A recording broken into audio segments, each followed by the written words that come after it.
ബുദ്ധിമുട്ടുണ്ടാക്കരുത്, അവളെങ്ങനെ ആക്കണം എന്ന് ആഗ്രഹിക്കുന്നത് കൊണ്ട് ഞാൻ എന്ത് ചെയ്തു, മ്യൂച്വലായിട്ട് ഞങ്ങൾ രണ്ടും കൂടെ ചേർന്നിട്ട് മ്യൂച്വലായിട്ടുള്ളൊരു അണ്ടർസ്റ്റാൻഡിങ്ങിലെത്തി. കാരണം അവളുടേതായിട്ട് ജീവിക്കട്ടെ, അവൾ വിദ്യാഭ്യാസം എൻ്റെ ഒരു 3 സ്റ്റോപ്പ് 4 സ്റ്റോപ്പ് അപ്പുറമാണ് സ്കൂള്. ആ സ്കൂളിൽ പഠിക്കുന്നുണ്ട്, 1ാം ക്ലാസ്സിലാണ്. ഒരുപാട് സന്തോഷമുണ്ട്, നല്ല രീതിയിൽ പോകുന്നുണ്ട് അവള്. ഇപ്പോൾ ഞാൻ എന്താ പറയുക, എഴുത്തുകാരി എന്നിപ്പോൾ ആത്മകഥ എഴുതിയപ്പോഴും അടുത്ത് എഴുതുമ്പോഴും അല്ലെങ്കിൽ എല്ലാ ഇൻ്റർവ്യൂസിലും പല ഇതിലും ഒക്കെ ഇപ്പോഴും റിയലി ഇപ്പോൾ ഓരോ ദിവസം മുന്നോട്ട് പോകുമ്പോഴും ഞാൻ അവൾക്ക് വേണ്ടിയാണ് ജീവിക്കുന്നതെന്ന് ഇപ്പോഴും പറയുന്നതിന് ഒരു നാണക്കേടും ഇല്ല. ഭയങ്കര സ്വീറ്റ് ആയിട്ട് തോന്നുന്നുണ്ട് ചേച്ചി പറയുമ്പോൾ. എപ്പോഴാണ് നമ്മൾ പ്രസാദിനെ അമ്മയിൽ നിന്ന് കംപ്ലീറ്റ് ആയിട്ട് എടുത്ത് കളഞ്ഞത്? ആ മെന്റലി ആയാലും ഫിസിക്കലി ആയാലും ഒക്കെ. പ്രസാദിനെ എടുത്ത് കളഞ്ഞത് അമ്മയെ ഞാൻ ഡ്രസ്സിട്ട് തുടങ്ങുന്നതിന് മുന്നേ ഞാൻ പറഞ്ഞല്ലോ, ഞാനൊരു പെൺകുട്ടിയായിട്ട് ജീവിക്കാൻ ആഗ്രഹിച്ചു എന്ന് പറഞ്ഞാൽ ആഗ്രഹിക്കുന്നുണ്ടായിരുന്നു. പക്ഷെ അത് സാധിച്ചില്ല. ഇങ്ങനെ ഒരു സിറ്റുവേഷനിൽ ഇങ്ങനെ വന്നു. പിന്നെ ഞാൻ എൻ്റെ ഒരു ഏജ് ഇപ്പോൾ എത്തിയപ്പോൾ ഒരു 28 ഏജൊക്കെ ആയപ്പോഴേ ഞാൻ ഡ്രസ്സ് ഇട്ട് തുടങ്ങിയ സമയം മുതൽ എൻ്റെ ശരീരത്തിൽ ഞാനൊരു ഫീമെയിൽ ഡ്രസ്സ് ഇട്ടു.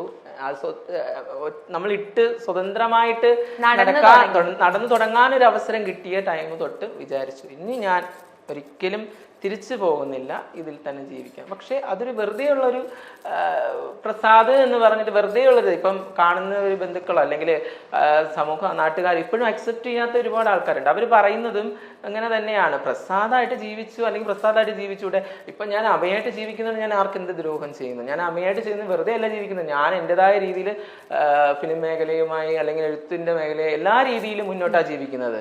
അതിന് ഒരാൾ കുറ്റം പറയാനോ അല്ലെങ്കിൽ ആർക്കെങ്കിലും എന്തെങ്കിലും പറയാനോ ഉള്ള വോയിസ് ഇല്ല ഈ സമയത്ത്. അപ്പൊ കല്യാണത്തിന് മുന്നേ ചേച്ചിയുടെ അടുത്ത് പറഞ്ഞായിരുന്നോ, വീണ ചേച്ചിയുടെ അടുത്ത് പറഞ്ഞായിരുന്നോ, അതായത് എനിക്ക് ഒരു പെൺകുട്ടി ആവണം എന്നാണ് എൻ്റെ ഉള്ളിലുള്ള ആഗ്രഹം എന്ന്? തീർച്ചയായിട്ടും പറഞ്ഞു.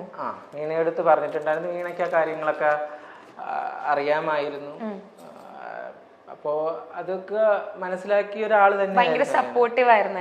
ഇച്ചിരി സ്നേഹവും പല കാര്യങ്ങൾക്ക് സപ്പോർട്ടും ഒക്കെയുള്ള ഒരാളുടെ ഐഡന്റിറ്റി ഇങ്ങനെയാണ്, ആളിങ്ങനത്തെ ഒരാളാണ് മനസ്സിലാക്കിയ ഒരാളാണെങ്കിൽ, പാർട്ട്ണർ അങ്ങനെ ഒരു മനസ്സിലാക്കാൻ കഴിവുള്ള ഒരാളാണെങ്കിൽ പിന്നെ എന്താ ബുദ്ധിമുട്ട്? പറഞ്ഞപ്പോൾ റെസ്പോൺസ് എന്തായിരുന്നു ആദ്യമായിട്ട് പറഞ്ഞപ്പോ? റെസ്പോൺസ് ഒക്കെ ചോദിച്ചു കഴിഞ്ഞാൽ ഒരിക്കലും അതിപ്പം ഇന്നായിരിക്കുന്ന ആളൊരിക്കലും അങ്ങനെ പറയുമ്പോൾ അത് എത്രത്തോളം ഇത് ചെയ്യുന്നു. പക്ഷെ സ്നേഹമായിരുന്നു, വേറെ പ്രശ്നങ്ങളൊന്നുമില്ല. നമ്മൾ നല്ല രീതിയിൽ തന്നെ മുന്നോട്ട് പോകും. ഞാൻ കുറെ കണ്ടിട്ടുണ്ട് ചേച്ചി വീണ ചേച്ചിയുടെ കാര്യം പറയുമ്പോൾ ഭയങ്കര ഇമോഷണൽ ആവണത്. അത്രയ്ക്ക് അറ്റാച്ച്ഡ് ആയിരുന്നു അല്ലേ? തീർച്ചയായിട്ടും അത്രയ്ക്കും സ്നേഹമായിരുന്നു. അതിപ്പോ ഞാനെന്തോ വനിതയിലൊക്കെ ഇന്റർവ്യൂവിൽ പറഞ്ഞ സമയത്ത് ഇതൊക്കെ പറഞ്ഞതാണ്. സത്യത്തില് ഈ ഒരു കാര്യങ്ങളേ പറയണ്ടെന്ന് പറഞ്ഞിട്ടാണ് ഞാൻ ഇവിടെ വന്നത്. കാരണം പല പേരും കേട്ട് അമ്മയുടെ ജീവിതവും അമ്മയുടെ പഴയ ലൈഫും അമ്മ എങ്ങനെയാണെന്നും ഒക്കെ എല്ലാവർക്കും അറിയാം. അപ്പൊ പിന്നെ വീണ്ടും അത് പറയുമ്പോൾ കമ്മ്യൂണിറ്റിക്കകത്ത് തന്നെ ഇപ്പം വന്നപ്പോഴും എന്തിനാ ഇനി ലൈഫിനെ കുറിച്ച് എപ്പോഴും പറയേണ്ട ആവശ്യമില്ല. അമ്മയ്ക്ക് പറയാനായിട്ട് ഇപ്പൊ ഒരുപാട് കാര്യങ്ങളുണ്ട്. ട്രാൻസ്ജെൻഡേഴ്സ് കേരളത്തിലുള്ള ഒരു രീതി തന്നെ മാറ്റമാണ്. അപ്പൊ അതിനിടയിൽ ഇത്രയും ട്രാൻസ്ജെൻഡേഴ്സ് എത്രയോ പരം ട്രാൻസ്ജെൻഡേഴ്സ് 10,000-ൽ പരം ട്രാൻസ്ജെൻഡേഴ്സ് ജീവിക്കുന്ന ഈ സാഹചര്യത്തില് കുറച്ചു പേര് അവരുടെ കഴിവുകൾ പ്രകടിപ്പിച്ച് മുന്നോട്ട് വരാൻ ശ്രമിക്കുന്നുണ്ട്. അപ്പൊ അതിലൊരു മെയിൻ ആളായിട്ട് ഞാനും മുന്നോട്ട് വരികയാണ്. കാരണം ഇപ്പോ ഒരു മൂവിയിൽ നായികയായി. അപ്പോ അതൊക്കെയാണ് എനിക്കിപ്പോഴും പറയാനുള്ളത്. ഓക്കെ, അപ്പോ ഒരു ക്വസ്റ്റ്യനും കൂടെ ഞാൻ ചോദിച്ചിട്ട് നമുക്ക് ഇപ്പോഴത്തെ കഥയിലേക്ക് വരാം. വാവേനെ മിസ് ചെയ്യാറുണ്ടോ? ഇപ്പൊ ഒരു 1ാം ക്ലാസ്സിലാണല്ലേ? ഒരുപാട് മിസ് ചെയ്യാറുണ്ട്. വാവേനെ കാണണമെന്ന് ആഗ്രഹമുണ്ട്. കണ്ടിട്ടില്ല? പിന്നെ എപ്പോഴും കാണാൻ പറ്റുന്നില്ല. കാരണം സമ്മതിക്കുന്നില്ല. അവരിപ്പോഴും അത് ഹൈഡ് ചെയ്യുകയാണ്, എന്നിൽ നിന്നും ഹൈഡ് ചെയ്യുന്നു. ഞാൻ കാണാൻ ഉണ്ടോന്ന് ചോദിച്ചാൽ ഉണ്ട്. പക്ഷേ അടുത്തല്ലേ സ്കൂൾ? പക്ഷേ എങ്ങനെയായിരിക്കും അവിടെ നിന്നുണ്ടാകുന്ന ഒരു പ്രശ്നം, ഞാൻ കാരണം ഇനി ചെന്നൊരു ഇഷ്യൂ ഉണ്ടാകുന്നത്. ഇപ്പം ഒളിച്ചു മറഞ്ഞുമാണ് കാണാനൊരു അവസ്ഥ ഇപ്പോഴത്തെ സിറ്റുവേഷനിൽ അങ്ങനെയാണ് എങ്കിൽ അങ്ങനെ കാണുക എന്നുള്ളതാണ് ഇപ്പോഴത്തെ. കാണാറുണ്ട് അങ്ങനെ. ഇപ്പം 1ാം ക്ലാസ്സിലാന്ന് തോന്നണല്ലേ? പേരെന്താ വാവയുടെ? അതൊക്കെ പറയണില്ല ഒന്നും. വാവയ്ക്ക് അറിയോ? ചേച്ചീനെ അറിയോ? അറിയില്ല. അപ്പൊ അതില് സങ്കടമുണ്ടോ? 1.5 വയസ്സ് വരെ എന്റെ കൂടെ ഉണ്ടായിരുന്നു. അയ്യോടാ, പോട്ടെ, സാരില്ല. വിഷമായോ? പോട്ടെ ഫൈൻ. വരും, ഡോണ്ട് വരി. അതൊക്കെ ശരിയാവും. ഓക്കെ. അപ്പൊ ചേച്ചിയുടെ ട്രീറ്റ്മെന്റ് കാര്യങ്ങളൊക്കെ എങ്ങനെയായിരുന്നു? എവിടെ വെച്ചിട്ടാ ചെയ്തേ? ട്രീറ്റ്മെന്റ് ഒക്കെ അമൃത ഹോസ്പിറ്റലിലായിരുന്നു, എടപ്പള്ളിയിൽ അമൃത ഹോസ്പിറ്റലിൽ. ഡോക്ടർ സന്ദീപ് ആയിരുന്നു എനിക്ക് ഏറ്റവും ഇഷ്ടപ്പെട്ട ഒരു ഡോക്ടറാണ്. ഡോക്ടറിനെ പ്രൊമോട്ട് ചെയ്യണേന്ന് കേട്ടാ. നല്ല എല്ലാ സർജറിയും പുള്ളി നന്നായിട്ട് ചെയ്തു. പൂർണ്ണമായും ഒരു പെൺകുട്ടിയായിട്ട് നന്നായിട്ട് ജീവിക്കുന്നു. ഇതുവരെയും ഒരു പ്രശ്നങ്ങളും ഇല്ലാതെ മുന്നോട്ട് പോകുന്നു. അത് തന്നെ ഭയങ്കര സന്തോഷം. അപ്പോ ആ സർജറി എന്ന് പറയുന്നത് വലിയൊരു ഘടകം തന്നെയായിരുന്നു. ഓക്കെ. ഭയങ്കര എക്സ്പെൻസീവ് ആയിരുന്നു ഈ സർജറീസ് എല്ലാം? തീർച്ചയായിട്ടും. അത് ചെറിയൊരു ചോദ്യം അല്ലല്ലോ. എക്സ്പെൻസീവ് ആണ്. ഇപ്പൊ സർജറിക്ക് വേണ്ടിയിട്ട് ഇപ്പോ ബാക്കി കാര്യങ്ങൾക്കൊക്കെയും സർക്കാർ ചെയ്ത് കഴിയുമ്പോൾ സർക്കാർ തരുന്നൊരു എമൗണ്ട് ഉണ്ട്. ആ എമൗണ്ട് നമുക്ക് ഒരു സമയമാകുമ്പം തിരിച്ചു കിട്ടും. ഒരു 3-4 മാസം ആകുമ്പോൾ തിരിച്ചു കിട്ടും. അതൊക്കെ നമുക്കൊരു ഇപ്പം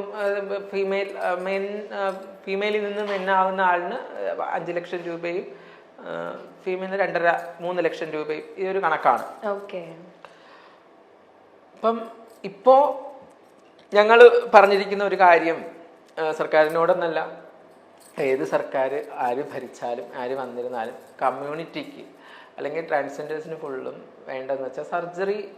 അവർ ഡോക്ടേഴ്സിനെ ഇപ്പോൾ അവർ പറയുന്നുണ്ട്, സർക്കാർ പറയുന്നുണ്ട്, ഇപ്പോൾ മെഡിക്കൽ കോളേജുകളിൽ അത്രയും ബ്രില്യൻ്റ് ആയിട്ടുള്ള ഡോക്ടേഴ്സിനെ വെച്ചിട്ട് ഈ ഒരു സർജറി ഹോസ്പിറ്റലുകൾ ഗവൺമെൻറ് മെഡിക്കൽ കോളേജുകളിൽ സജീവമാക്കാം എന്നുള്ള രീതി പറഞ്ഞിട്ടുണ്ട്. അപ്പം അങ്ങനെ ആകണം, അല്ലെങ്കിൽ ട്രാൻസ് ആകണമെന്ന് ആഗ്രഹിക്കുന്നവരല്ല അങ്ങനെയുള്ളവർക്ക് തീർച്ചയായിട്ടും അതുമായി കണക്ട് ചെയ്തിട്ട് സർജറിയും കാര്യങ്ങളിലോട്ടൊക്കെ പോവാം. അതായിരിക്കും ബെസ്റ്റ് ഓപ്ഷൻ. അല്ലാതെ നമ്മൾ സർജറി ചെയ്യുക, ചെയ്തതിന് ശേഷം ഫണ്ട് തരിക, ഒന്നും ഉൾക്കൊള്ളാൻ പറ്റില്ല. പക്ഷെ അതിന് പ്രാക്ടിക്കലി പോസിബിൾ അല്ല. കാരണം അതിനും കാരണം ഉണ്ടായിരുന്നു. ഒന്നുമില്ല, സർജറിക്ക് മുന്നേ അവര് ഫണ്ട് കൊടുത്തിട്ടുണ്ടായിരുന്നു, സർക്കാരുകൾ ഫണ്ട് കൊടുത്തിട്ടുണ്ടായിരുന്നു. ആ സമയത്ത് ഇവര് ഈ പൈസ വാങ്ങിച്ചിട്ട് സർജറി ചെയ്യൂല, വേറെ കാര്യങ്ങൾക്ക് വിനിയോഗിക്കും. ഇപ്പം ഒരു ലോൺ എടുത്തിരുന്നാലും, ഒരു കട തുടങ്ങാൻ ലോൺ എടുത്താലും കട തുടങ്ങണമെന്നില്ലല്ലോ. ലോൺ എടുത്തിട്ട് അവരെന്ത് ചെയ്യും, അവരുടെ കടങ്ങൾ നീട്ടും, പിന്നെ എങ്ങനെയെങ്കിലും ഒക്കെ അടച്ചു തീർക്കും, ചിലപ്പോൾ അടയ്ക്കാൻ പറ്റാതെ ആയി പോകും. അങ്ങനത്തെ സിറ്റുവേഷനിലായി. അങ്ങനെ ഒരു ഇതുണ്ടായിരുന്നത് കൊണ്ട് അവര് പറഞ്ഞു സർജറി ചെയ്തതിന്റെ ബില്ല് കൊണ്ട് സബ്മിറ്റ് ചെയ്യുമ്പോൾ അതിന് ഒരുപാട് കാര്യങ്ങളുണ്ട്, ഫോർമാലിറ്റീസ് ഉണ്ട്. അങ്ങനെയാണ് ഞാനൊക്കെ ചെയ്തത്. അങ്ങനെയാണ് ആ പൈസ തിരിച്ച് നമ്മുടെ അക്കൗണ്ടിലേക്ക്. നമുക്ക് ഓൾമോസ്റ്റ് എത്ര എക്സ്പെൻസ് വരും ഇതിനെല്ലാം കൂടെ? ഓരോ സർജറിക്കും ഓരോ എമൗണ്ട് ആണ്. ഇപ്പോ 3, 2 അതിന് മൊത്തം എല്ലാം കൂടെ 9 ലക്ഷം രൂപയായിട്ട്. 9 ലക്ഷം രൂപയോ?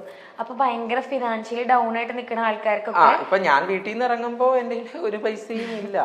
ഇല്ല. മനസ്സിലായില്ലേ? ഒരു പൈസയില്ല. ഞാൻ 0 ആയിട്ടായിരിക്കുമല്ലോ വീട്ടിൽ നിന്ന് ഇറങ്ങുന്നത്. വീട്ടിൽ അല്ലെങ്കിൽ നമുക്ക് വീട്ടുകാർ ഇപ്പോഴും സ്വത്താ അല്ലെങ്കിൽ പൈസയോ ഒക്കെ ഉണ്ടെങ്കിൽ അവർ നമ്മൾ തന്നിട്ടാണ് ഇറങ്ങുന്നത്.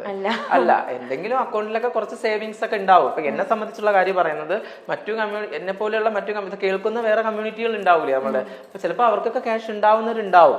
പക്ഷെ എന്നെ സംബന്ധിച്ച് ഞാൻ കുറച്ച് ഫണ്ടൊക്കെ ഉണ്ടായിരുന്നു, ചിട്ടി അതൊക്കെ കിട്ടിയ പൈസകൾ ഉണ്ടായിരുന്നു. പിന്നെ അതിനോടൊപ്പം നമ്മൾക്കൊക്കെ പറ്റുന്നവര്, ഇപ്പം ഞങ്ങളുടെ കാലത്തൊക്കെ ഞങ്ങളൊക്കെ എന്ത് ചെയ്തു, സെക്സ് വർക്ക് ചെയ്തിട്ട് പൈസ ഉണ്ടാക്കി ആ ഒരു ഇതിലേക്ക് കടമ്പകൾ കടക്കേണ്ടി വന്നിട്ടുണ്ട്. കാരണം അങ്ങനെ പോകേണ്ട ഒരു അവസ്ഥ വന്നത് പൈസ തരാൻ ആരും ഇല്ലാത്തത് കൊണ്ട് ആ ഒരു സിറ്റുവേഷനിലേക്ക് പോയത്. അപ്പൊ ഇനി ഉള്ളവർക്കൊന്നും അതിന്റെ ആവശ്യമില്ല. ഇപ്പോ സർക്കാരും അല്ലെങ്കിൽ അങ്ങനെയുള്ള കാര്യങ്ങൾക്കൊക്കെ എല്ലാവരും ഇപ്പം പൂർവ്വമായിട്ട് അവരെല്ലാവരും നല്ല സപ്പോർട്ടായിട്ട് നിൽക്കുന്നുണ്ട്.